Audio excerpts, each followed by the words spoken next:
আল্লাহ বলেন পৃথিবীর প্রত্যেকটা মানুষ যারা আছে, এই মানুষটা হওয়া মাত্রই আল্লাহর কাছে একটা তার পরিচিতি হতে হবে। আল্লাহর পক্ষ থেকে তার একটা টাইটেল থাকা দরকার, একটা উপাধি থাকা দরকার। পৃথিবীতে মানুষ যখন পড়াশোনা করে মাস্টার হয়, মানুষ তাকে মাস্টার বলে। ইঞ্জিনিয়ারিং লাইনে পড়াশোনা করার পরে কমপ্লিট করলে মানুষ তাকে ইঞ্জিনিয়ার বলে। ডাক্তারি লাইনে পড়াশোনা করার পর কমপ্লিট করলে মানুষ তাকে ডাক্তার বলে। একটা ছেলে প্রথম পাড়া থেকে নিয়ে 30 পাড়া মুখস্থ করলে মানুষ তাকে কোরআনের হাফেজ বলে। মানুষ প্রথম শ্রেণী থেকে নিয়ে দাওরা হাদিস পর্যন্ত পড়াশোনা কমপ্লিট করলে মানুষ তাকে মাওলানা বলে। কথা কোন ঠিক কিনা? আমার আল্লাহ বলেন পৃথিবীতে প্রত্যেকটা মানুষের যেমন একটা টাইটেল আছে, পৃথিবীর টাইটেলগুলি আমি আল্লাহর কাছে কোনো গ্রহণযোগ্যতা নাই। আমি আল্লাহর কাছে যদি গ্রহণযোগ্যতা পেতে চাও, তাহলে আল্লাহর পক্ষ থেকে একটা টাইটেল নেওয়া দরকার। এই টাইটেলটার কথাই আল্লাহ বলেন, টাইটেলটার নাম হচ্ছে মুমিন। টাইটেলটার নাম কি? আরেকটু জোরে বলেন, টাইটেলটার নাম কি? মুমিন। আল্লাহ বলেন এই মুমিন নামক টাইটেলটা যদি তুমি নিতে পারো, আমি আল্লাহর পক্ষ থেকে তোমাকে 3টা পুরস্কার দেব। কয়টা? আরেকটু জোরে বলেন, কয়টা? 3টা পুরস্কার। এই 3টা পুরস্কার পাওয়ার আগে কাজ করতে হবে 5টা। কয়টা? 5টা। তাহলে 3 আয়াতের মধ্যে আমাদের 3টা মেসেজ। 1 নাম্বার, আমাদের একটা টাইটেল নিতে হবে। টাইটেলটার নাম কি? মুমিন। টাইটেলটার নাম কি? মুমিন। আর এই টাইটেলটা পাওয়ার পরে আল্লাহ পুরস্কার দেবে কয়টা? আরেকটু জোরে বলেন, কয়টা? পুরস্কার 3টা। কয়টা? 3টা। আর এই পুরস্কার পাইতে হলে কাজ করতে হবে কয়টা? 5টা। তাহলে একটা টাইটেল, পুরস্কার 3টা, কাজ কয়টা? বুঝতেছেন আপনারা? একটু মনোযোগ সহকারে শুনতে হবে। পিছনে যারা আছে একটু সামনে আগায় বসে, একটু সামনে আগায় বসে। আল্লাহ বলেন পুরস্কার দিব কয়টা? 3টা। বলেন তো আল্লাহর পুরস্কার দামি না কম দামি? আর একটু ধরে বলেন, দামি না কম দামি? আল্লাহ আমাদেরকে কি পুরস্কার দিবেন জানার দরকার আছে না নাই? আগ্রহ জাগে কিনা? কৌতূহল জাগে কিনা? আল্লাহ কি পুরস্কার দিবেন? 5টা কাজ করলে কয়টা পুরস্কার দিবেন? 3টা। কয়টা? 3টা। আল্লাহ বলেন 1 নাম্বার পুরস্কার আল্লাহ কি দিবেন? আল্লাহ বলেন লাহুম দারাজাতুন ইনদা রাব্বিহিম। আল্লাহ বলেন 1 নাম্বার পুরস্কার, তুমি যদি 5টা কাজ করে মুমিন নামক টাইটেলটা নিতে পারো, আমি আল্লাহর পক্ষ থেকে তোমার মর্যাদা আল্লাহ উঁচু করে দিবে। আল্লাহর দরবারে তোমার মর্যাদা উঁচু হয়ে যাবে। আল্লাহ বলেন 2য় নম্বর পুরস্কার। 2য় নম্বর পুরস্কার আল্লাহ কি দিবেন? আল্লাহ বলেন ওয়া মাগফিরাতু।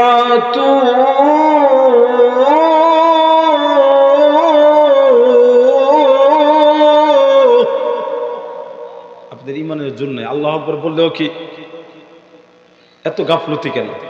আল্লাহু আকবার জোরে বলতে পারবো তো ইনশাআল্লাহ? আল্লাহ বলেন 2য় নম্বর পুরস্কার হচ্ছে, তুমি যদি 5টা কাজ করে মুমিন নামক টাইটেলটা নিতে পারো, আমি আল্লাহর পক্ষ থেকে তোমার তামাম জিন্দেগির গুনাহ আমি মাফ করে দিব। সুবহানাল্লাহ। আল্লাহ বলেন 3য় নম্বর পুরস্কার আল্লাহ কি দিবেন? আল্লাহ বলেন ওয়ারিজকুন কারীম।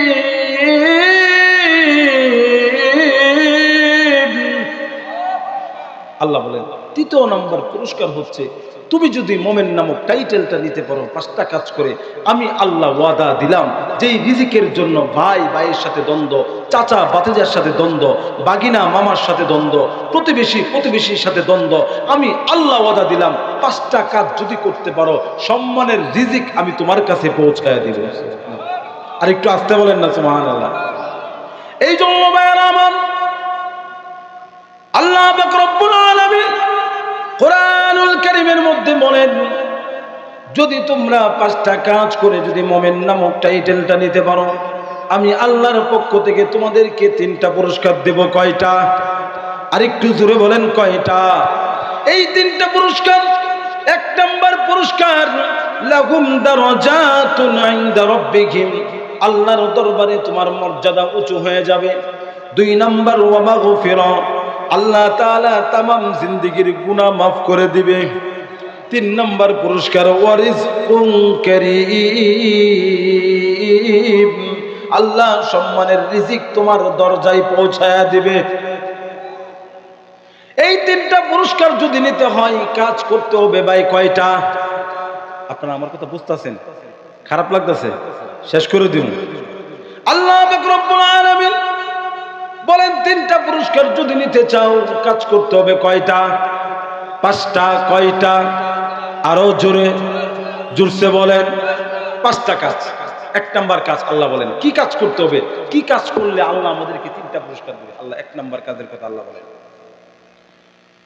ইন্নামাল মুমিনুনা আল্লাযীনা ইযা যুকিরাল্লাহ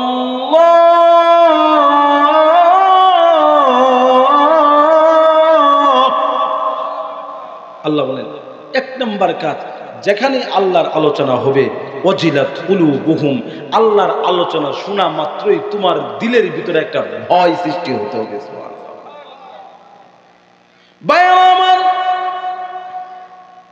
আল্লাহ পাক রব্বুল আলামিন কুরআনুল কারীমের মধ্যে যত জায়গায় ভয় শব্দ এনেছেন তত জায়গায় আল্লাহ খাউফুন শব্দ ইউজ করেছেন। কুরআনুল কারীমে আল্লাহ অনেক জায়গায় বলেছেন ওয়ালা খাউফুন আলাইহিম ওয়ালা হুম ইয়াহজানুন।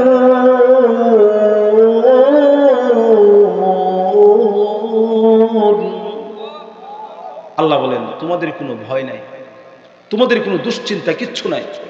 আরেক জায়গায় আল্লাহ বলেন আল্লাহ খাউফুন আলাইহিম। আল্লাহ কুরআনুল কারীমের মধ্যে যত জায়গায় ভয় শব্দ এনেছেন খাউফুন শব্দ ইউজ করেছেন।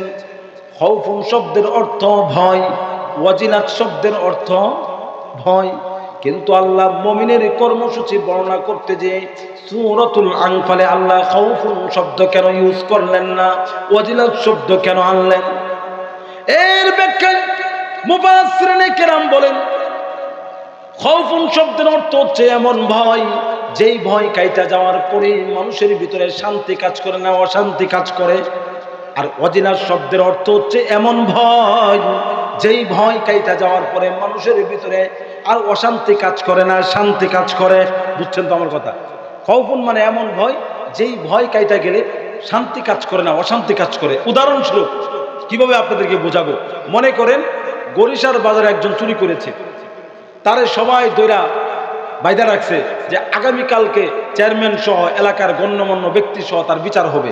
বলেন তো ওই বিচার এর পরের দিন 10টার পরে বিচার হওয়ার পরে ওই চুরের ভিতরে শান্তি বাড়ে না অশান্তি বাড়ে? ওই চুরের ভিতরে অশান্তি বাড়ে। কেন বাড়ে? এবার চোর চিন্তা করবে আমি যদি নড়িয়া বাজারে যাই সবাই বলবে এই লোকটা গরিশার চুরি করেছিল, কথা কোন ঠিক কিনা? আমি যদি নন্দনসার আসি সবাই বলবে ওই লোকটা ওই দিন চুরি করেছিল। সুরেশ্বর যদি যাই মানুষ বলবে ওই লোকটা গরিশার চুরি করেছিল। চুরে তার বিচার হওয়ার পরেও তার ভিতরে শান্তি কাজ করে না অশান্তি কাজ করে।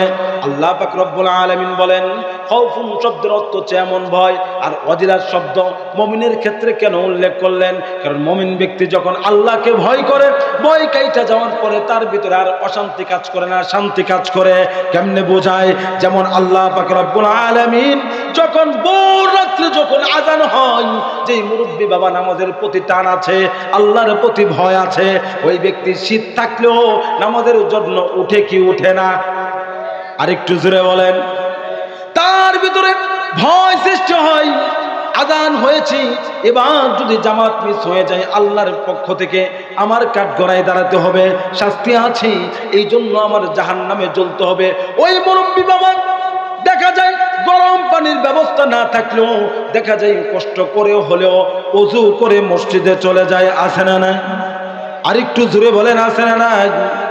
এই বাবাটা যখন মসজিদে নামাজ পড়ে ইমামের পিছনে নামাজ পড়ে যখন নামাজ শেষ করে যখন মসজিদ থেকে যখন বের হয়, আল্লাহর কসম ও যুবক তোমাদেরকে কিভাবে বুঝাবো, যারা নামাজ পড়ে না তাদেরকে এই ফিলিংস কখনো বোঝানো সম্ভব না। আল্লাহ কি আল্লাহর কসম ওই মুরব্বী বাবার ভিতরে ওই যুবকের ভিতরে যেই যুবকটা ফজরের নামাজ পড়েছে আল্লাহর পক্ষ থেকে এমন প্রশান্তি সৃষ্টি করে দেয় যেই প্রশান্তি কোনো বেনামাজিকে বোঝানো সম্ভব না। তাহলে মুমিন ব্যক্তির ভিতরে ভয় সৃষ্টি হয় আল্লাহর আলোচনা শুনলে। কিন্তু ওই ভয় কেটে যাওয়ার পরে অশান্তি কাজ করে না, শান্তি কাজ করে। যেমন মুমিন ব্যক্তি ফজর নামাজ পড়লেই ভিতরে শান্তি লাগে কি লাগে না? আর একটু জোরে লাগে কি লাগে না? ভাইয়েরা আমার, সংক্ষিপ্তভাবে বলছি, একটা গুণের তাফসীর যদি সারা করা হয় শেষ হবে না। বলছিলাম পুরস্কার কয়টা? 3টা। কয়টা? এই পুরস্কার 3টা পাইতে হলে কাজ করতে হবে কয়টা? আর একটু জোরে কম। এই 5টা কাজের প্রথম নাম্বার কাজ, যেখানে আল্লাহর আলোচনা হবে দিলের ভিতরে ভয় সৃষ্টি হতে হবে। কয় নাম্বার গেল? 1 নাম্বার। 1 নাম্বার আল্লাহর আলোচনা হলে দিলের ভিতরে ভয় সৃষ্টি হতে হবে। এই মুহূর্তে তাফসীর শুনে তাফসীরুল কোরআন মাহফিলে এসে আল্লাহর ভয় যাদের সৃষ্টি হয়েছে বুঝতে হবে মুমিন হওয়ার জন্য তারা এক ধাপ আগায় গেছে। সুবহানাল্লাহ। আর একটু জোরে বলেন না সুবহানাল্লাহ। 2 নাম্বার কি গুণ আল্লাহ বলেন, وَإِذَا تُلِيَتْ عَلَيْهِمْ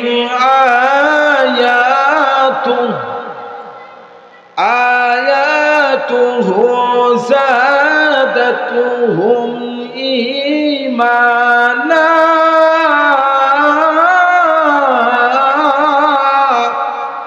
আল্লাহ বলেন 2 নম্বর গুণ, কোরআন তেলাওয়াত করলেই তার ঈমান বৃদ্ধি পেতে থাকবে। সুবহানাল্লাহ। অর্থাৎ কোরআনের আলোচনা শুনলেই যাদের মজা লাগে বুঝতে হবে তাদেরই ঈমান বৃদ্ধি পায়। কথা কোন ঠিক কিনা? এই কোরআনের আওয়াজকে নিভিয়ে দেওয়ার জন্য মুহাম্মদ আরবি সাল্লাল্লাহু আলাইহি ওয়াসাল্লাম যুগ থেকে নিয়ে এই পর্যন্ত এখনো এক শ্রেণীর মানুষ আছে কোরআনের কথা শুনলেই গায়ের মধ্যে লাগে, আছে না নাই? আরেকটু জোরে আছে না নাই? আল্লাহর নবীকে সবাই নবুয়ত পাওয়ার আগে, কোরআন নাজিল হওয়ার আগে সবাই নবীকে আল আমিন নামে চিনতো। মক্কার কট্টর কাফেররা পর্যন্ত মুহাম্মদকে বিশ্বাসী বলে জানতো। যেই দিন থেকে বিশ্বনবী কোরআনের কথাগুলি, কোরআনের হক কথাগুলি মানুষের মধ্যে প্রচার করতে লাগলেন, তখন থেকে মুহাম্মদ বালানা, মুহাম্মদ জাদুঘর। কথা কোন ঠিক কিনা? আরেকটু জোরে বলেন ঠিক কিনা? এই জন্য যুগে যুগে কোরআনের কথা বললে একদল মানুষ বিরোধিতা করবেই। এটা কথা কোন ঠিক কিনা? তার মানে কি কোরআনকে নিভিয়ে দেওয়া সম্ভব? সম্ভব? সম্ভব না।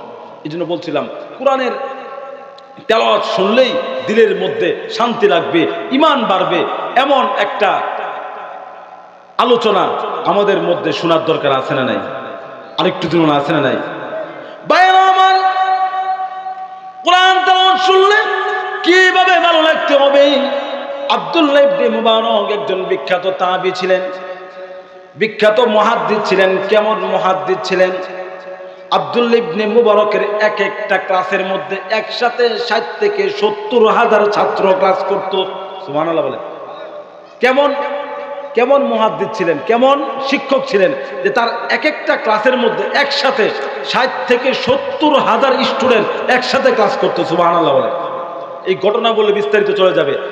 আব্দুল্লাহ ইবনে মুবারক এত বড় মুহাদ্দিস ছিলেন, উনি নিজে বলেন, আব্দুল্লাহ ইবনে মুবারক বলেন, আমি একবার হজ করার জন্য মক্কাতুল মুকাররমায় গেলাম। কোথায় গেলাম? আর একটু জোরে বলেন, কোথায় গেলাম? মক্কাতুল মুকাররমায় গেলাম। আমি হজ সম্পন্ন করে যখন বাড়ির দিকে রওনা দিলাম, ও পৃথিবীর মানুষ, প্রতিমধ্যে দেখি এক মহিলা রাস্তার কিনারায় বসে আছে। সুবহানাল্লাহ বলেন। তাহলে আমরা তো সাধারণত মানুষ, অপরিচিত মানুষ দেখলে আমরা আগে জিজ্ঞেস করি, কিরে ভাই কেমন আছেন, বা এই ভাই কি অবস্থা, এরকম আমরা বলি কি বলি না? আব্দুল্লাহ ইবনে মুবারক বলেন, আমি দিশা বিশা না পাইয়া মহিলাকে আগে সালাম দিলাম। কি করলাম? আর একটু জোরে কোন, কি করলাম? সালাম দিলাম। আসসালামু আলাইকুম ওয়া রাহমাতুল্লাহ। আমি সালাম দিলাম। এই সালাম দেওয়ার পরে আমি আশ্চর্য হইলাম, মহিলাটা স্বাভাবিক সালামের উত্তর না নিয়া সূরাতু ইয়াসিনের 57 নং আয়াতে কারিমা তেলাওয়াত করে আমার সালামের জবাব দেয়। সুবহানাল্লাহ।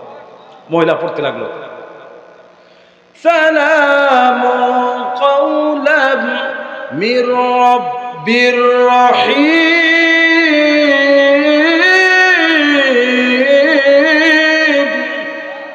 মহিলাটা কোরআনের আয়াত দিয়া জবাব দিল, দয়াময় রবের পক্ষ থেকে আপনার প্রতিও সালাম। আব্দুল্লাহ ইবনে মুবারক সালাম দিল স্বাভাবিক, উত্তর নিল অস্বাভাবিক। সুবহানাল্লাহ বলবেন না? আব্দুল্লাহ ইবনে মুবারক কয়, ব্যাপারটা কি? সালাম দিলাম স্বাভাবিক, উত্তর নেই অস্বাভাবিক। আরেকটু সামনে আগায়, এবার বলে, আচ্ছা বুড়িমা, আপনি এখানে কি করছেন? সুবহানাল্লাহ বলেন। মহিলাটার সাথে সাথে কোরআনের আয়াত দিয়া জবাব দিল। সুবহানাল্লাহ বলেন। খারাপ লাগতেছে আপনাদের? মহিলাটা বলতে লাগলো, মান ইউদ্লিলিল্লাহু ফালা হাদিয়া লাহ। মহিলাটা কোরআনের আয়াত দিয়ে জবাব দিল, আল্লাহ যাকে পথহারা করে তাকে পথ দেখানোর মতো কেউ থাকে না। আব্দুল্লাহ ইবনে মুবারক বলে, আমার বুঝতে বাকি রইল না, পরিমা রাস্তা হারিয়ে ফেলেছে। সুবহানাল্লাহ। আব্দুল্লাহ ইবনে মুবারক, ব্যাপারটা কি? কথা বললাম দুইটা কথাই কোরআনের আয়াত দিয়ে জবাব দিল, ব্যাপারটা কি? আরেকটু সামনে আগায়। এবার বলে, আচ্ছা মা, বুঝছি রাস্তা হারাইছেন, তাহলে রাস্তা হারায়া কতদিন যাবত এখানে অবস্থান করছেন? সুবহানাল্লাহ। মহিলাটা আবার কোরআনে আয়াত দিয়ে জবাব দেয়। সুবহানাল্লাহ বলেন না। পড়তে লাগলেন, সালাসা লায়ালিন সাবিয়া।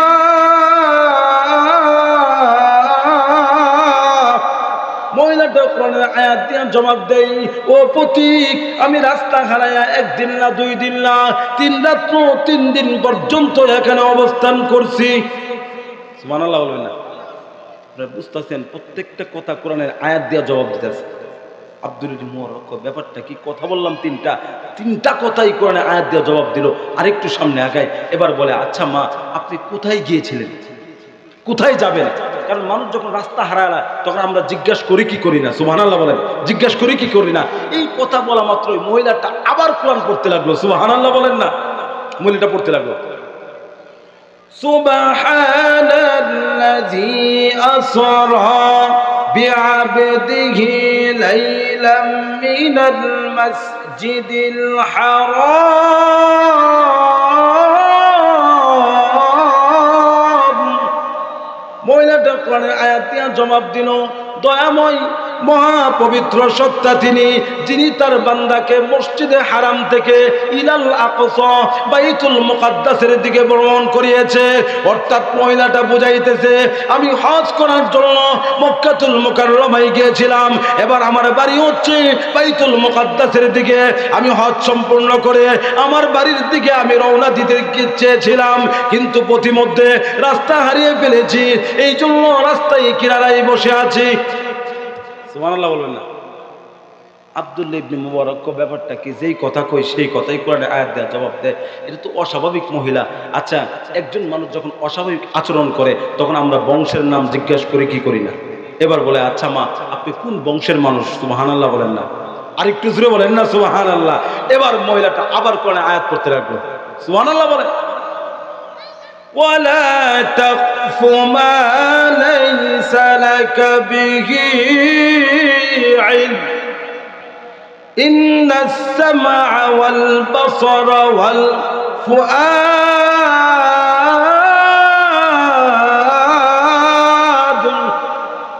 মহিলাটা কোরআনে আয়াত দিয়ে জবাব দিল, ওয়ালা তাকফু মা লাইসা লাকা বিহি ইলম। যেই বিষয়ে তোমার জ্ঞান নাই ওই বিষয়ে তুমি প্রশ্ন করিও না, ওই বিষয়ের পিছনে তুমি পড়িও না। কেননা ইন্নাস সামআ ওয়াল বাসার ওয়াল ফুআদ, আল্লাহর কাছে কিয়ামতের ময়দানে মানুষ কারো চেহারা দেখবে না, কারো বংশ পরিচয় দেখবে না, কারো মাল দেখবে না। আল্লাহ ইন্নাস সামআ, প্রত্যেকটা শ্রবণ শক্তি আল্লাহর কাছে জিজ্ঞাসিত হবে, প্রত্যেকটা দৃষ্টি শক্তি আল্লাহর কাছে জিজ্ঞাসিত হবে, প্রত্যেকটা হাত আল্লাহর কাছে জিজ্ঞাসিত হবে, প্রত্যেকটা জবান আল্লাহর কাছে জিজ্ঞাসিত হবে। ও আব্দুল্লাহ ইবনে মুবারক, তুমি আমাকে যে প্রশ্ন করেছো বংশের পরিচয়, এই প্রশ্ন একটা অহেতুক প্রশ্ন, বেহুদা প্রশ্ন। তোমার প্রশ্নের জবাব উত্তর দিতে আমি রাজি না। আরেকটু জোরে বলেন না সুবহানাল্লাহ।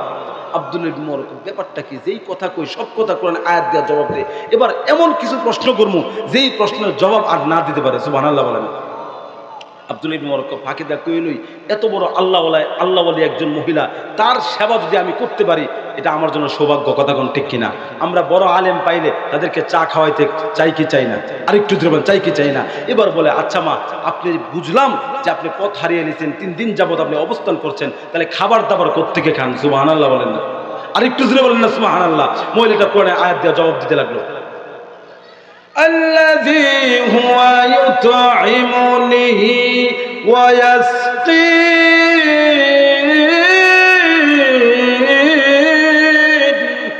মহিলাটা কোরআনে আয়াত দিয়া জবাব দিল, আমার আল্লাহ আমারে খাওয়া, আমার আল্লাহ আমারে পান করা। সুবহানাল্লাহ বলবেন না? আরেকটু জোরে করেন না সুবহানাল্লাহ। আব্দুল্লাহ ইবনে মুবারক, ব্যাপারটা কি? এই কথার জবাবও কোরআনের আয়াত দিয়ে দিল।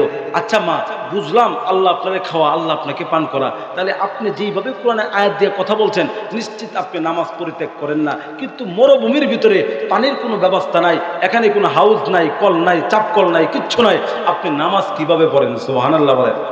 এবার মহিলাটা আবার কোরআনে আয়াত করতে লাগলো, সুবহানাল্লাহ বলেন। فَإِن لَّمْ تَجِدُوا مَاءً فَتَيَمَّمُوا صَعِيدًا طَيِّبًا।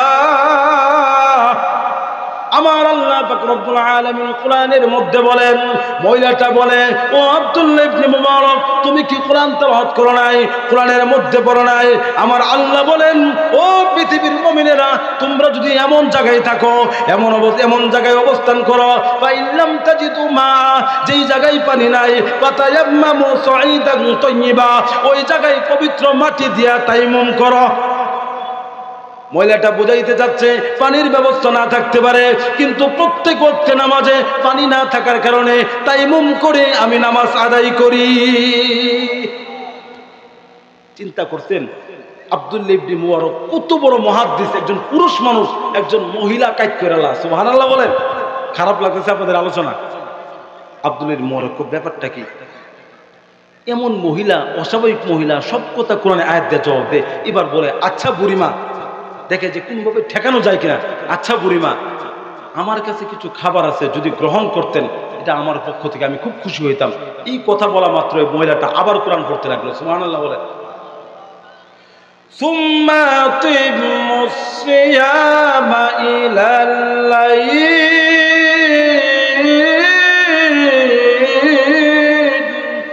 মহিলাটা কোরআনে আয়াত দিয়ে জবাব দিল, তোমরা সন্ধ্যা পর্যন্ত রোজাকে পরিপূর্ণ করো। আব্দুল্লাহ ইবনে মুবারক বলে, আমার বুঝতে বুকে বাকি রইল না, ওই মহিলাটা স্বাভাবিক কোনো মহিলা না, এই মহিলাটা রোজা রেখেছে, সুবহানাল্লাহ বলেন। আব্দুল্লাহ ইবনে মুবারক এইবার এই তো পাইলাম সুযোগ। কি সুযোগ? কারণ সবর অবস্থায় যারা ভালো মানুষ তাদের জন্য রোজা না রাখলে কোনো সমস্যা নাই। ফাইদ্দাতুম মিন আইয়ামিন উখর, আল্লাহ কোরআনের এক আয়াতে বলেন যে তারা চাইলে অন্য কোনো টাইমে ওই রোজাটা পূর্ণ করতে পারবে। সবর অবস্থায় যদি রোজা না রাখে তার কোনো গুনাহ হবে। ওয়াইন কুনতুম আলা সাফারিন আও মারাদ, যদি কোনো ব্যক্তি অসুস্থ থাকে কিংবা সবর অবস্থায় থাকে তাহলে রোজা না রাখলেও কোনো সমস্যা নাই। বলে, আচ্ছা বুড়িমা, এটা তো রমজান মাস না, তাহলে কিসের রোজা রাখছেন? সুবহানাল্লাহ বলেন না। মহিলাটা পড়তে লাগলো, وَمَن تَطَوَّعَ خَيْرًا فَإِنَّ اللَّهَ شَاكِرٌ عَلِيمٌ।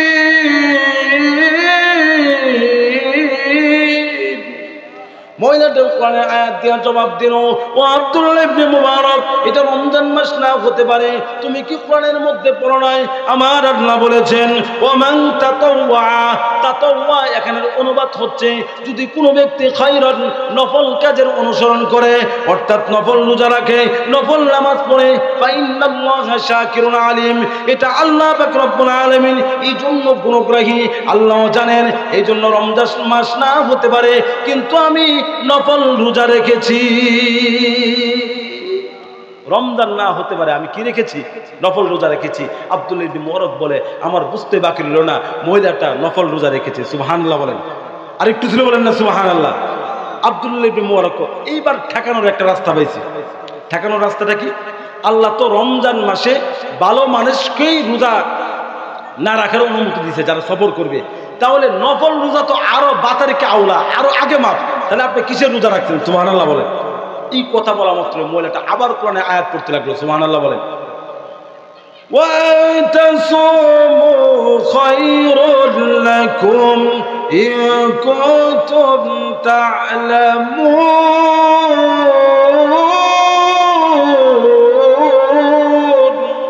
মহিলাটা কোরআনের আয়াত দিয়ে জবাব দিল, আমার আল্লাহ পাক রব্বুল আলামিন কোরআনুল কারীমের মধ্যে বলেছে, ও পৃথিবীর ইমানদারেরা, রমজান মাসে তুমি যদি সবর অবস্থায় থাকো, রোজা না রাখার অপশন আমি দিয়েছি। হ্যাঁ, যদি আর পরেও যদি রোজা রাখা অবস্থায় যদি তুমি সবর করতে পারো, আর সবর অবস্থায় যদি তুমি রোজা রাখো, ওয়া আনতাসুমু খায়রুল লাকুম, এটাই তোমার জন্য কল্যাণকর, ইন কুনতুম তা'লামুন। মানুষ তোমরা যদি জানতে, তাহলে নফল রোজা রাখাই তোমাদের জন্য, সবর অবস্থায় কষ্ট করে রোজা রাখাটাই তোমাদের জন্য কল্যাণকর। আব্দুল মুবারক যেই কথা কই সব কথা কোরআনে আয়াত দিয়ে জবাব দেয়, মাসালা দিয়েও ঠেকাইতে পারলাম না, সব কথা কোরআনে আয়াত দিয়ে জবাব দেয়। ব্যাপারটা কি? একটু সামনে আগায়। এবার আব্দুল মুবারক বলে, আচ্ছা বুড়িমা, আপনি এত আল্লাহওয়ালি মানুষ, আপনাকে যদি বাড়ি পর্যন্ত আমার সাওয়ারি দিয়া, আমার বাহন দিয়ে যদি আপনাকে বাড়িতে পৌঁছায় দেই, এতে কি আপনার কোনো সমস্যা আছে? সুবহানাল্লাহ বলে। মহিলাটা কোরআনে আয়াত দেয়া বুঝায় দিল, সে যাবে কি যাবে না। মহিলাটা পড়তে লাগলো, ওয়ামা তাফআলু মিন খায়রি ইয়ালামুহুল্লাহ।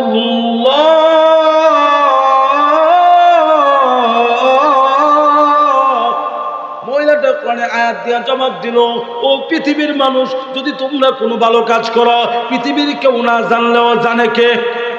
আর একটু জোরে বলেন, জানে কে? রাত্রের গভীরে আপনি যদি মসজিদের কুড়ায় এসে যদি তাহাজ্জুদের নামাজ পড়েন, পৃথিবীর কেউ জানলো না, আপনার সন্তানও জানলো না, প্রতিবেশীও জানলো না, বন্ধুও জানলো না, এলাকার কেউ জানলো না, এটা জানে কে? জানবে কে? আমার আল্লাহ বলেন, তুমি যদি কোনো ভালো কাজ করো, পৃথিবীর কেউ না জানলেও আল্লাহ পাক জানে। এই জন্য মহিলাটা বুঝাইতে চাচ্ছে, তুমি যদি আমাকে, আজকে আমি বাড়ি হারিয়ে ফেলেছি, ঘর হারিয়ে ফেলেছি, রাস্তার মধ্যে যাওয়ার মধ্যে আমার কোনো সুযোগ নাই, বাড়িতে আমি কিভাবে যাব, আমার কোনো বাহন নাই, এই কঠিন মুহূর্তে মরুভূমির মধ্যে যদি তুমি আমাকে হেল্প করো, আমার উপকার করো, বাড়িতে পৌঁছায় দাও, অবশ্যই আল্লাহ পাক রব্বুল আলামিন এটার প্রতিদান আপনাকে দিবে। সুবহানাল্লাহ বলে। আব্দুল মুবারক, ব্যাপারটা কি? এই কথা কোরআনে আয়াত দেওয়া জবাব, ব্যাপার কি? এবার আব্দুল মুবারক বলে, আমি যখন মহিলাকে সাওরিতে উঠার জন্য, আমার উটটাকে যখন আগায়া দিয়া সাওরিতে উঠার জন্য আমি যখন বললাম যে মা আপনি উঠুন, সাথে সাথে ওই উটটা একটু নাড়া দেওয়ার কারণে মহিলাটা পড়ে গেছে, আর কাপড়টা একটু ছিঁড়ে গেছে। আর মহিলাটা, আর আব্দুল মুবারক আফসোস করতে লাগলো, আচ্ছা মা, কি ব্যথা পেয়েছেন, খুব কষ্ট পেয়েছেন? এই কথা বলা মাত্রই মহিলাটা আবার কোরআন পড়তে লাগলো। সুবহানাল্লাহ বলেন। আর একটু জোরে বলেন না সুবহানাল্লাহ। মহিলা পড়তে লাগলো, মা আসাবাতকুম মিন মুসিবাহ ফাবিমা কাসাবাত আইদিন নাস।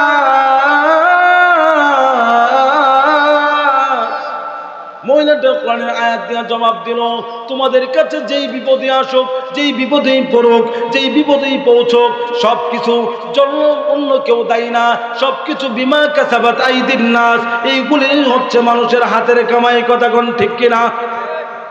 এগুলি হচ্ছে মানুষের হাতের কামাই। ভাই, আলোচনা অনেক দীর্ঘায়িত ছিল, আমি ওইদিকে যাব না যে মানুষের হাতের কামাই কিভাবে। আল্লাহ কোরআনের এক আয়াতে বলেন, ইন্নাল্লাহা লা ইউগাইয়িরু বিকওমিন হাত্তা ইউগাইয়িরু মা বিআনফুসিহিম। খালি আমরা দোষ দিই, এমপি সাহেব ভালো না, মন্ত্রী সাহেব ভালো না, প্রধানমন্ত্রী ভালো না, চেয়ারম্যান ভালো না, মেম্বার ভালো না, আসলে আমরা নিজেরাই ভালো না। কথা কোন ঠিক কিনা? আর একটু জোরে কোন ঠিক কিনা? আল্লাহ কোরআনুল কারীমের মধ্যে বলেন, ওই জাতির অবস্থা ততক্ষণ পর্যন্ত আমি পরিবর্তন করি না, যতক্ষণ না তারা নিজেরা নিজেদের অবস্থাকে পরিবর্তন করে। কথা কোন ঠিক কিনা? আমাদের বদ আমল কারণে আমাদের উপরে আল্লাহ জালেম শাসক চাপায় দেন। কথা কোন ঠিক কিনা? সুতরাং আমাদের সংশোধন হওয়ার দরকার আছে না নাই? আর একটু জোরে আছে না নাই? আমরা যত ভালো হব, আল্লাহ আমাদের জন্য তত ভালো শাসক ব্যবস্থা তৈরি করে দিবে। কথা কোন ঠিক কিনা? আর একটু জোরে বলেন ঠিক কিনা? তাহলে মহিলাটা কোরআনে আয়াত দেয়া বোঝায় দিল, আফসোস করার কিছু নাই, হতে পারে আমাদের কোনো ভুল হয়ে গেছে, এই জন্য আল্লাহ সাথে সাথে আমাদেরকে শাস্তি দিয়ে বুঝিয়ে দিয়েছেন। আব্দুল মুবারক, ব্যাপারটা কি? এই কথা কোরআনে আয়াত দিয়ে জবাব দে, ও পৃথিবীর মানুষ, মহিলা যখন সাওয়ারির মধ্যে উঠতেছে, সাওয়ারিতে উঠলে দোয়া আসে না নাই? আর একটু দিন আসে না নাই? কোরআনের মধ্যে আসে না নাই? মহিলাটা কোরআন পড়তে লাগলো। সুবহানাল্লাহ বলেন। সুবহানাল্লাযী সাখখারা লানা হাযা ওয়া মা কুন্না লাহু মুকরিনিন।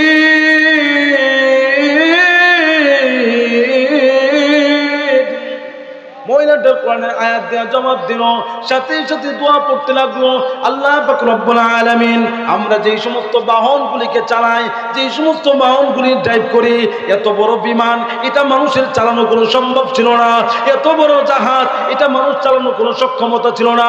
আমার আল্লাহ বলেন, এত বড় জাহাজ এত বড় বিমান, এইগুলা চালানোর ক্ষমতা তোমার ছিল না।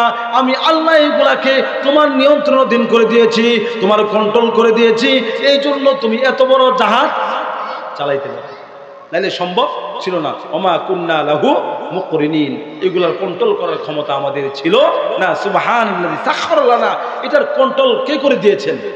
আরেকটু জোরে বলেন, করে দিয়েছেন কে? তাহলে 3.5 হাত বডির একটা মানুষ, সে কত বড় বিমান চালা, কথা কোন ঠিক কিনা?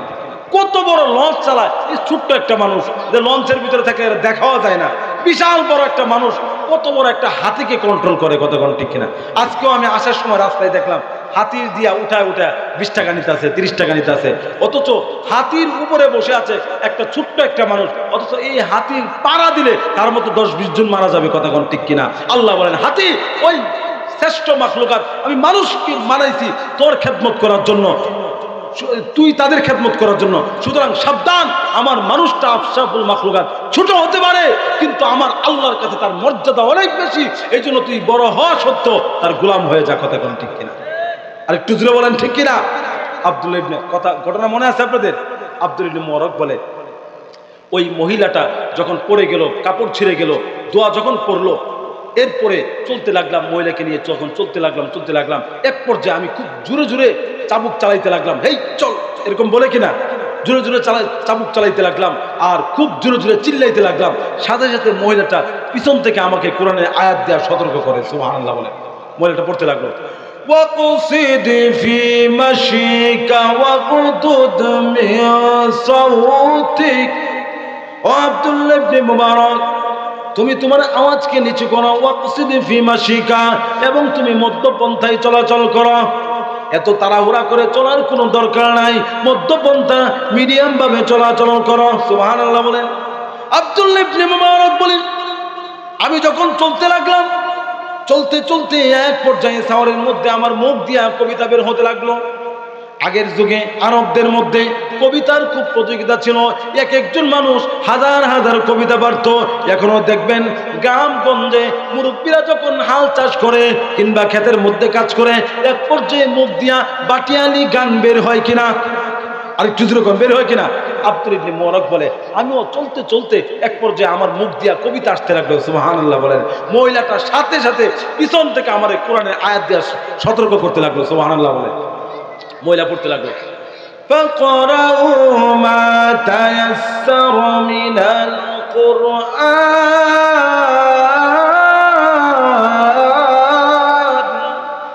আল্লাহু আকবার বলেন না?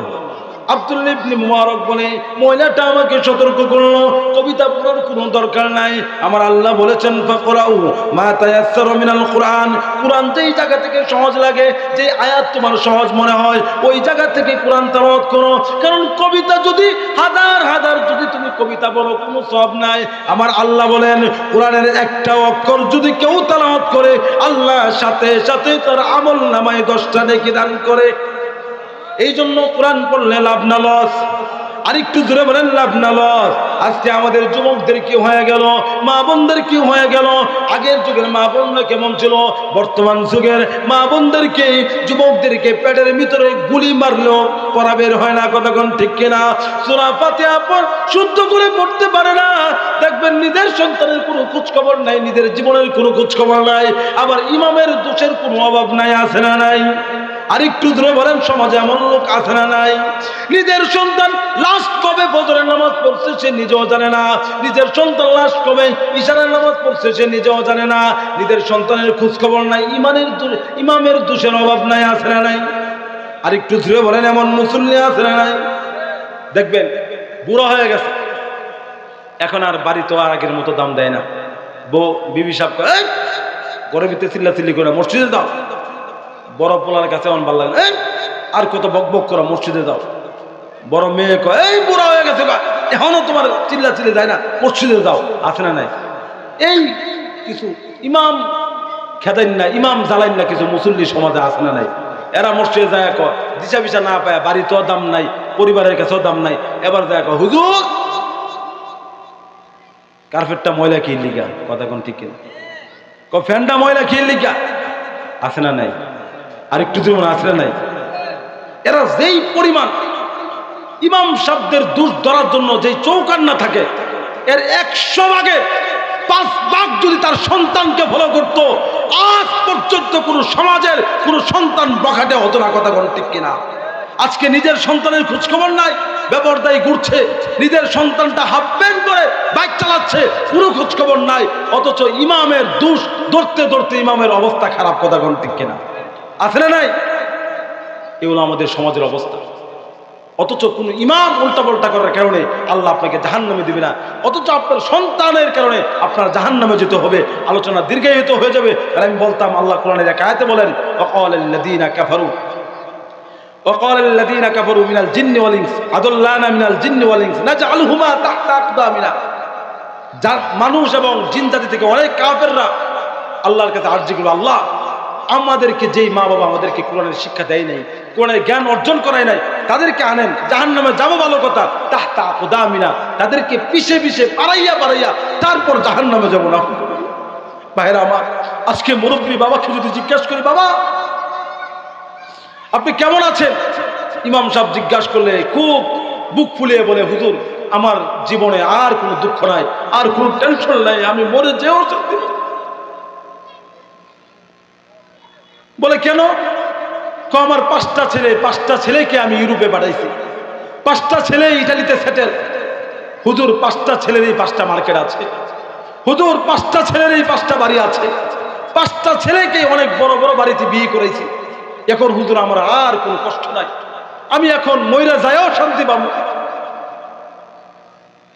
ওই মুরব্বী বাবাকে যদি জিজ্ঞাসা করা হয়, বাবা আপনার কয়টা ছেলে 5 ওয়াক্ত নামাজ পড়ে? দীর্ঘ নিঃশ্বাস ছেড়ে বলে, হুজুর নামাজটা ঠিক মতো পড়ে না। যদি বলা হয়, বাবা আপনার কয়টা ছেলে কোরআন শরীফ শুদ্ধ করে পড়তে পারে? দীর্ঘ নিঃশ্বাস ছেড়ে বলে, হুজুর কোরআন আর পড়াইতে পারলাম না। আবার যদি জিজ্ঞাসা করা হয়, আপনার 5টা ছেলের কয়টা ছেলের বউ পর্দা করে? তখন দীর্ঘ নিঃশ্বাস ছেড়ে বলে, একটা বউ পর্দা করে না। বাবা আপনাকে এই কথা কে শিখাইলো, এই বুদ্ধি কে শিখাইলো যে আপনি মহিলা যায়ও শান্তি পাবেন? এই বুদ্ধি আপনাকে কে দিল? এই ধোঁকা আপনাকে কে দিল? আপনার সন্তানের জন্য আপনার জাহান্নামে যেতে হবে। কুরআনুল কারীমের মধ্যে আসছে, না জালহুমা তাখতা আকদামিনা, যেই সন্তানের জন্য আপনি হারাম খাচ্ছেন, যেই সন্তানের জন্য আজকে আপনি হালাল হারাম তমিজ করছেন না, ঘুষ খাচ্ছেন, দুর্নীতি করছেন, ভাইয়ের জমি মেরে দিচ্ছেন, ওই সন্তান কিয়ামতের ময়দানে আপনার বিরুদ্ধে মামলা করবে। ওই সন্তানের জন্য আপনার জাহান্নামে যেতে হবে। আল্লাহি, আল্লাহর কসম, মুরব্বী বাবা এখানে যারা আছেন, যুবকরা যারা আছেন, একটু খেয়াল করে দেখেন, চোখটা বন্ধ করেন।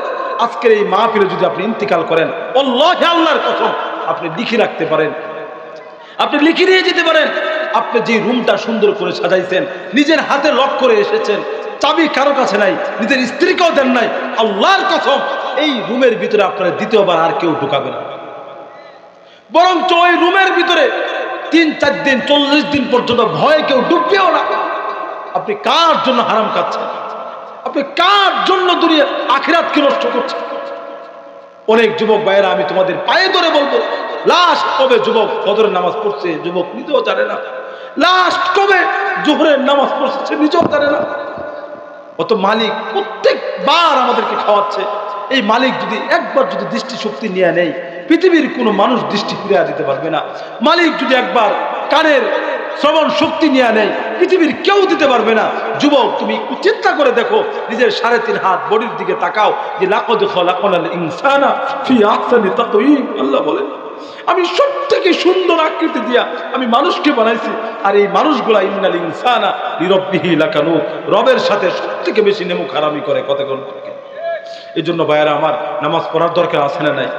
নিজের সন্তানদেরকে উপদেশ দেওয়ার দরকার আছে না নাই? মসজিদে আলেমদের ভুল ধরার আগে নিজের সন্তানের দিকে তাকান, নিজের পরিবারের দিকে তাকান। এই যে এই মাদ্রাসা হামিদুস সুন্নাহ মাদ্রাসা, ঐতিহ্যবাহী মাদ্রাসা, এখানে যোগ্য একজন মুহতামিম সাহেব আছে, আমার প্রিয় একেবারে বন্ধুবৎ, একে প্রিয় মানুষ, আমাকে অনেক স্নেহ করে, মহাব্বত করে, মাওলানা আব্দুল হান্নান পিরোজপুরি, উনিও খুব সুন্দর আলোচনা করেন। এই যে মাদ্রাসায় ফুলের বাগানটা, এখানে বাচ্চাদেরকে দেওয়ার দরকার আছে না নাই? কোরআনের জ্ঞান শেখানোর দরকার আছে না নাই? এই জন্য ভাইয়ারা আমার, যথাসম্ভব সন্তানকে দিনের শিক্ষা দেন, কোরআনের শিক্ষা দেন, দুনিয়াতেও লাভ, আখিরাতেও লাভ। কথা কোন ঠিক কিনা? কুরআনুল কারীম এমন হওয়া, ইযা উজিয়াল মাইয়িতু ফি কবরিহি জাআল কুরআন ইনদা রাসিহি, আপনাকে যখন কবরে রাখা হবে একটু চিন্তা করে দেখেন। হাদিসের মধ্যে আসছে, কবরে রাখার পরে তার আত্মীয় স্বজন যখন তার রেখে চলে আসে, সেই মৃত ব্যক্তির জুতার আওয়াজটা পর্যন্ত শুনতে পায়। সুবহানাল্লাহ। ওই মুহূর্তে কেউ তার সাথে থাকবে না। সাথে সাথে জাল কোরআন ইনদা রাসিহি, কোরআন তার মাথার কাছে চলে আসবে। যত আপদ বিপদ, যত প্রশ্নকারী আসবে মুনকার নাকির, সবাইকে রদ করে দিবে। এই তুমি কাকে প্রশ্ন করো? এই লোক তো দুনিয়াতে আমার ধারক বাহক ছিল, কোরআনের কথাগুলি বলতো, কোরআন শিখতো, কোরআন ওয়ালাদেরকে মহাব্বত করতো। আজকে তার পক্ষে যত মামলা মোকদ্দমা লাগে, আমি কোরআনেই তার পক্ষে যথেষ্ট। সুবহানাল্লাহ। কোরআনের পাওয়ার আছে না নাই? আর একটু জীবন আছে না নাই? এই জন্য কোরআনের পক্ষে যাওয়ার দরকার আছে না নাই? আলেমদের পক্ষে যাওয়ার দরকার আছে না নাই? ও ভাইরা আমার, এটা 90% মুসলমানের দেশ। এই দেশে মুসলমানের উপর কেউ আঘাত আসবে, কেউ আঘাত দিবে, এটা বাংলার মুসলমানরা সহ্য করবে না। কথা কোন ঠিক কিনা? সারা পৃথিবীর মুসলিম একটা দেহের মতো। কথা কোন ঠিক কিনা? আল্লাহর নবী বলেন, দেহের পুরো একটা অঙ্গ যদি কোন রকম ব্যথা পায়, পুরা দেহের মধ্যে খবর পাই কিনা? ঠিক সারা বিশ্বের আমার মুসলিম ভাই যেখানে আক্রান্ত হবে, সেখানে আমাদের দেহ চলতে হবে, সেখানে আমাদের প্রতিবাদ গড়ে তুলতে হবে। কথা ঠিক না? আজকে সাম্প্রদায়িক এক গোষ্ঠী ইসকন, আপনারা জানেন, সারা পৃথিবী খুঁজ নিয়ে দেখেন, সারা বাংলাদেশে সংখ্যা গরিষ্ঠ হচ্ছে মুসলিম, সংখ্যা লঘু হচ্ছে হিন্দু। আমাদের বাংলাদেশের হিন্দু ভাই এবং অন্যান্য ধর্মাবলম্বী যেই পরিমাণ সুখে আছে, যেই পরিমাণ ভালো আছে, অনেক ক্ষেত্রে দেখা যায়, চাকরির ক্ষেত্রে বলেন, অনেক ফ্যাসিলিটির ক্ষেত্রে দেখেন, আমাদের মুসলমান থেকে তাদের অবস্থান আরো অনেক ভালো। কথা কোন ঠিক কিনা? তাদের সুযোগ সুবিধা অনেক ভালো। তারপরে আমার মুসলমান ভাইকে কেন হত্যা করলো? কেন আমার দেশে 90% মুসলমানের দেশে কেন মুসলমানদের হৃদয়ের স্পন্দন আল্লাহর ঘর মসজিদে কেন হামলা হবে? কথা কোন ঠিক কিনা? অথচ সারা বিশ্বের মধ্যে খোঁজ নিয়ে দেখেন, ইউরোপ কান্ট্রিতে সামাজিকভাবে মানবতার দিক দিয়ে আপনি অনেক ভালো আছেন, কিন্তু জিজ্ঞাসা করে দেখেন, আপনি চাইলেই, আপনি নির্বেদাল চাইলেই আপনি নির্দ্বিধায় মসজিদে মাইক দিয়ে আযান দিতে পারবেন না, চাইলেই মসজিদ নির্মাণ করতে পারবেন না, চাইলেই মাদ্রাসা নির্মাণ করতে পারবেন না, চাইলেই যেখানে সেখানে আপনি নামাজের জামাত কায়েম করতে পারবেন না। আর আমাদের দেশে কোন ধর্মের ইবাদত নিয়ে আদৌ পর্যন্ত কোন রকম কারো কোনো এশকাল নাই, কারো বাধা নাই। কথা কোন ঠিক কিনা? আরেকটু জোরে বলেন ঠিক কিনা?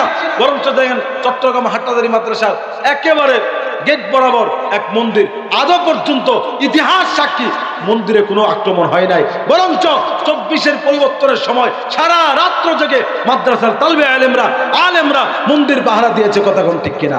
আরেকটু জোরে বলেন ঠিক কিনা? সুতরাং মুসলমান শান্তির জাতি, তারা ইসলাম শান্তির ধর্ম, সেখানে বিশৃঙ্খলা সৃষ্টি করে না। আজকে যদি ইসকনরা সারা বিশ্বের কাফের বেঈমান মুশরিকরা মুসলমানদের ইতিহাস বলে দিতে চায়, ইতিহাস বলে যায়, আবার মুসলমানরা বদর, উহুদ, খন্দক, তাবুকের মতো আবার জেগে উঠবে, তখন ইহুদি, খ্রিস্টান, কাফের বেঈমান মুশরিকরা তোমরা পালাবার পথ পাবা না ইনশাআল্লাহ। কথা কোন ঠিক কিনা? আরেকটু জোরে বলেন না ঠিক কিনা? আপনারা আমার কথাগুলি কষ্ট পাইছেন? খারাপ লাগতেছে? কোরআনের হকের কথাগুলি বলতে হবে, কারণ আল্লাহ রাসূল বলেন, আস-সাকিতু আনিল হাক্কি শাইতানুন আখরাস। হক বলা থেকে যারা বিরত থাকবে তারা বোবা শয়তান। যাক, আলোচনা ওইদিকে নিব না, মাঝখানে মেসেজটা দিলাম, কারণ আপনাদেরকে ওয়াজ করে আমি কি বুঝাবো? আমি অযোগ্য। আমি শুধু ঘুমন্ত হৃদয়টাকে একটু নাড়া দিতে এসেছি। আল্লাহ কবুল করুক বলে আমিন। আর একটু জোরে বলেন আমিন। তো বলছিলাম, আব্দুল্লাহ ইবনে মুবারক বলে, আমি চলতে চলতে চিন্তা করলাম যে একটু পরেই তো ওনার বাড়িতে চলে আসবো, কিন্তু মহিলার পরিচয় তো আর জানা হলো না। এবার এমন কিছু প্রশ্ন করবো যেই প্রশ্নের জবাব আর না দিতে পারে। সুবহানাল্লাহ বলে। এবার বলে, আচ্ছা মা, আপনার কি সন্তান আছে? সুবহানাল্লাহ বলবেন না? মহিলাটা কোরআন পড়তে লাগলো, আল মালু ওয়াল বানুনা জিনাতুল হায়াতিদ দুনিয়া।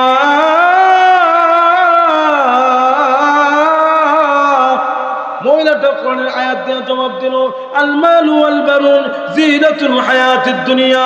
মাল, এই ধন সম্পদ, সন্তানাদি, এগুলি হচ্ছে দুনিয়ার সৌন্দর্য। অন্য 10টা মানুষের যে রকম সম্পদ থাকে, সন্তান থাকে, আমিও এমন একজন মহিলা, আমারও সন্তান আছে, আমারও সম্পদ আছে। সুবহানাল্লাহ। আব্দুল্লাহ ইবনে মুবারক ব্যাপারটা কি? এই কত কোরআনের আয়াত দিয়ে জবাব দিল। এবার এমন একটা প্রশ্ন করুন যেই প্রশ্নের জবাব আর না দিতে পারে। এবার বলে, আচ্ছা মা, আপনার সন্তান কি চাকরি করে? সুবহানাল্লাহ বলে। এবার মহিলাটা আবার কোরআন পড়তে লাগলো,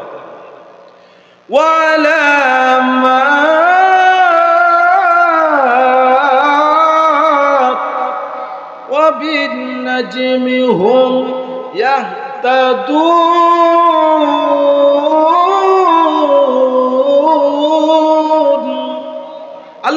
রব্বুল আলামিন আকাশ পথে কিছু নিদর্শন সৃষ্টি করেছেন, কিছু নক্ষত্র সৃষ্টি করেছেন, যেইগুলি দেখে দেখে আকাশ পথে বিমান চলে, নদী পথে নৌযান চলে। ভাইরা আমার, আজকে ইউটিউব আছে, গুগল আছে, ইন্টারনেট আছে, আপডেট দুনিয়া।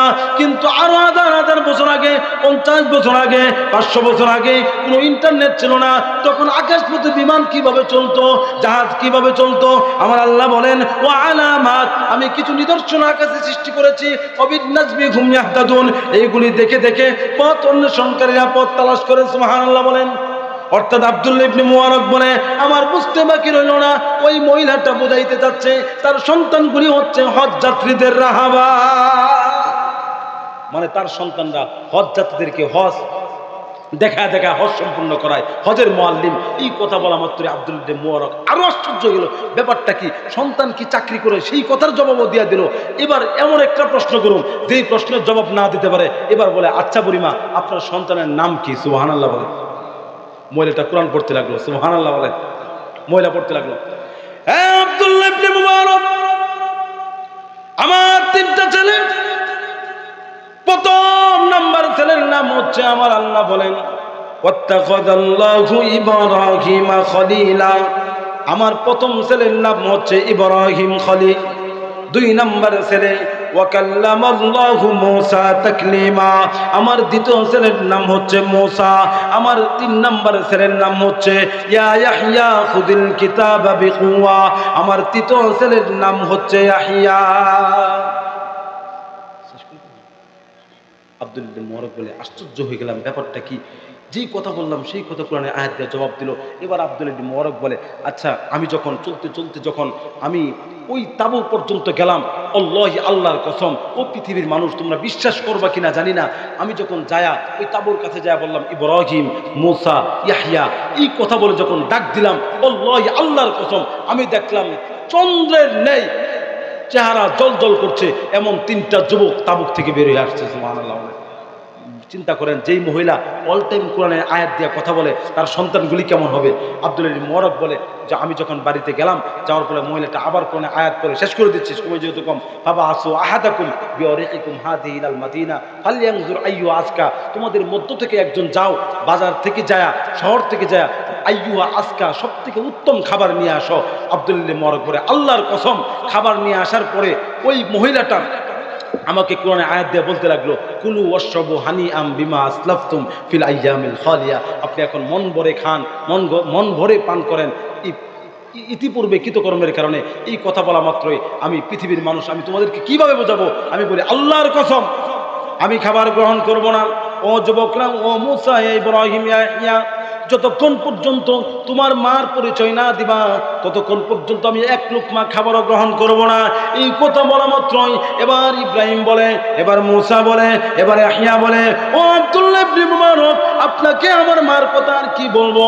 আমার মার এই অবস্থা 1 দিন না 2 দিন না, 1 বছর না 2 বছর না, 20 বছর না 30 বছর না, আমার মা 40 বছর যাবৎ কোরআনের আয়াত ছাড়া কোনো কথা বলে না।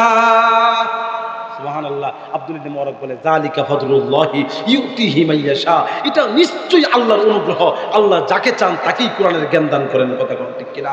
এখন মনে আছে কষ্টটা কি? মাইক ছাড়াই করি যে আমাদের 5টা কাজ করলে আল্লাহ 3টা পুরস্কার দিবেন। 5টা কাজে 2 নম্বর কাজ হচ্ছে ওয়াইদা তুলিয়াত আলাইহিম আয়াতুহু যাদাতুহুম ঈমানা, কোরআন তেলাওয়াত করলে ঈমান বাড়তে হবে। 3 নম্বর কাজ ওয়া আলা রাব্বিহিম ইয়াতাওয়াক্কালুন, আল্লাহর উপর ভরসা করতে হবে। 4 নম্বর কাজ আল্লাযীনা ইউকিমুনাস সালাহ, নামাজ কায়েম করতে হবে। 5 নম্বর কাজ ওয়ামিম্মা রাযাকনাহুম ইউনফিকুন, আল্লাহ যে রিজিক দিয়েছেন সেই রিজিক থেকে খরচ করতে হবে। এই 5টা কাজ যদি করতে পারেন, পুরস্কার দেব কয়টা? 3টা। আল্লাহ বলেন 1 নম্বর পুরস্কার লাহুম দারাজাত, আল্লাহ তার মর্যাদা উঁচু করে দিবে, ওয়ামাগফিরা, তাকে আল্লাহ ক্ষমা করে দিবেন। 3 নম্বর পুরস্কার ওয়ারিজকুন করিম, সম্মানের রিজিক দিবে এবং একটা টাইটেল দিবে 5টা কাজ করে, উলাইকা হুমুল মুমিনুনা হাক্কা, তারাই হচ্ছে প্রকৃত মুমিন। আল্লাহ আমাদের সকলকে প্রকৃত মুমিন হয়ে 5টা কাজ করে আল্লাহ 3টা পুরস্কার নেওয়া তৌফিক দান করেন। ওয়া আখির দাওয়ানা আলহামদুলিল্লাহি রাব্বিল আলামিন।